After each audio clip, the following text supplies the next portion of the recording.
Je, kifaa chako kinahitaji kutengenezwa? Tunatoa uchunguzi wa bure. Bila simu au safari, tunachukua kutoka mlangoni mwako na kurudisha. Kabla ya ukarabati, tunatuma bei na tunaendelea tu baada ya idhini yako. Rahisi, wazi na kitaalamu. Kiungo kiko kwenye maelezo. Kwanza, ni muhimu kuelewa ni nini kinachosababisha matatizo ya usawazishaji wa voltage kwenye MacBook Pro. Mara nyingi, matatizo haya yanaweza kuhusishwa na betri, mzunguko wa umeme au vifaa vingine vya ndani.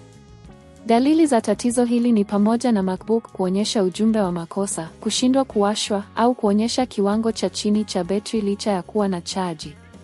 Hatua ya kwanza ni kufanya uchunguzi wa bure. Angalia ikiwa MacBook yako inapata malipo. Tumia kebo tofauti na chaja ili kuona kama tatizo linaweza kuwa kwenye vifaa vya kuchaji. Ikiwa MacBook bado haiwashi, jaribu kuzima na kuangalia ikiwa kuna mabadiliko yoyote. Kama bado kuna matatizo, fuata hatua zifuatazo. Reboot MacBook, bonyeza na ushike kitufe cha nguvu kwa sekunde 10 ili kulazimisha kuzima. Baada ya hapo, subiri dakika chache kisha jaribu kuwasha tena. Angalia betri, tembelea About This Math chini ya menu ya Apple, kisha bonyeza System Report na chagua Power. Hapa utaona hali ya betri yako.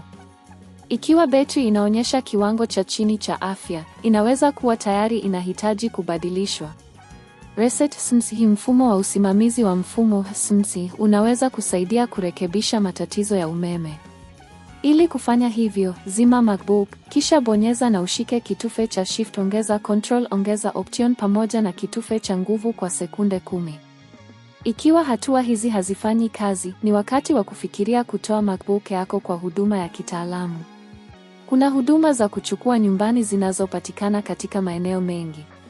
Wataalamu watakuja nyumbani kwako na kuchukua kifaa chako kwa ukarabati.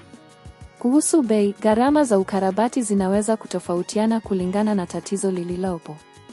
Kwa kawaida, gharama za kuchaji na kubadilisha betri zinaweza kuwa kati ya shilingi 10,000 hadi 50,000, wakati ukarabati wa mfumo wa umeme unaweza kuwa ghali zaidi, hadi shilingi 1,100 au zaidi. Ni vyema kupata nukuu kutoka kwa huduma tofauti kabla ya kufanya maamuzi. Mwisho, kumbuka kwamba ni muhimu kuwa na huduma ya kuaminika kwa ajili ya ukarabati wa vifaa vyako. Usikose kuangalia hakiki za huduma kabla ya kuamua. Tunatumai maelezo haya yatakusaidia kutatua matatizo yako ya usawazishaji wa voltage kwenye MacBook Pro. Je, kifaa chako kinahitaji kutengenezwa? Tunatoa uchunguzi wa bure.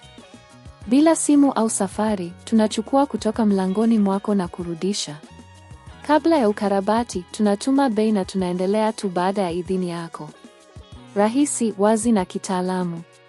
Kiungo kiko kwenye maelezo.